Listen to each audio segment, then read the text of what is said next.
साथीहरु अघिल्लो भिडियोमा चाहिँ हामीले बुहारी भाग 278 मा के कस्ता घटना भएका थिए भनेर थोरै विश्लेषण गरेका थिए। अब चाहिँ यो भिडियोमा चाहिँ हामीले बुहारी भाग 279 मा चाहिँ के हुन्छ र के घटना घट्छ, अप्रिय घटना घट्छ कि प्रिय घटना घट्छ भनेर थोरै भलाकुसारी गर्ने वाला छौं हामीले चाहिँ।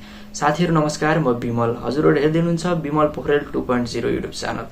च्यानलमा हुन्छ नि च्यानललाई सब्स्क्राइब गरेर साइडमा रहेको बेललाई अलमा थिच्न नबिर्सिनु होला, किनकि मैले हजुरहरुको लागि चाहिँ प्रत्येक दिन यस्तै भिडियो लिएर आउँछु। अब चाहिँ हामीले बुहारी भाग 279 मा के हुन्छ भनेर थोरै परिकल्पना गर्नेछौं।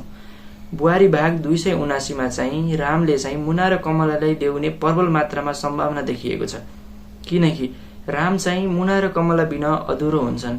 उनले चाहिँ सहारा पनि हुँदैन, घर चाहिँ बुवालाई सहारा पनि हुँदैन। रामकी बहिनी त छिन्, तर उनलाई पनि एकदमै गाह्रो पर्ने हुन्छ।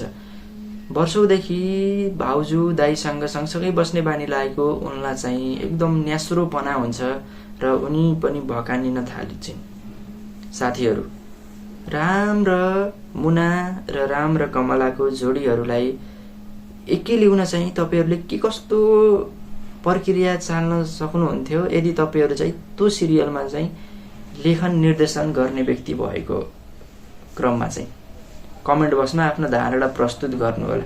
हजुरहरुले चाहिँ के उपायहरु अपनाउनुहुन्थ्यो राम र कमला र मुनालाई एक गर्नको लागि चाहिँ। कमला र मुनाको पनि सम्बन्ध त्यति फराकिलो देखिएको छैन साथीहरु। जब कमलाले चाहिँ मुनालाई शिरपटमा हान्छिन् नि, त्यति बेला नै चाहिँ मुनाले कमलाको बारेमा चाहिँ एकदम नराम्रो सोचिरहेकी छिन्। अब आगामी दिनहरुमा चाहिँ के कस्तो घटना घट्छ, घरमा सँगै मिलेर बस्न सक्छन् कि नै दुवैजना भन्ने चाहिँ धेरै मानिसहरुको जिज्ञासा गर्ने विषय हो चाहिँ यो चाहिँ।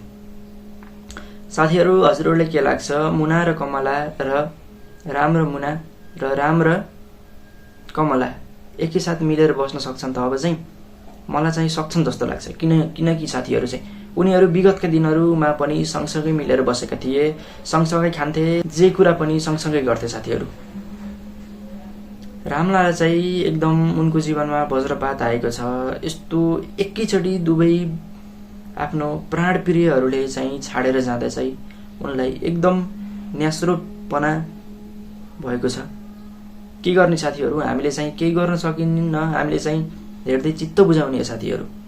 तपाईहरुलाई के लाग्छ, हामीले चाहिँ के भनियो भने चाहिँ राम र कमला र मुना र रामको चाहिँ जोडी फेरि पहिलाको जस्तै नै जमोस् भनेर चाहिँ हामीले प्रार्थना गर्ने साथीहरु। तपाईहरुले पनि त्यही गर्नु होला।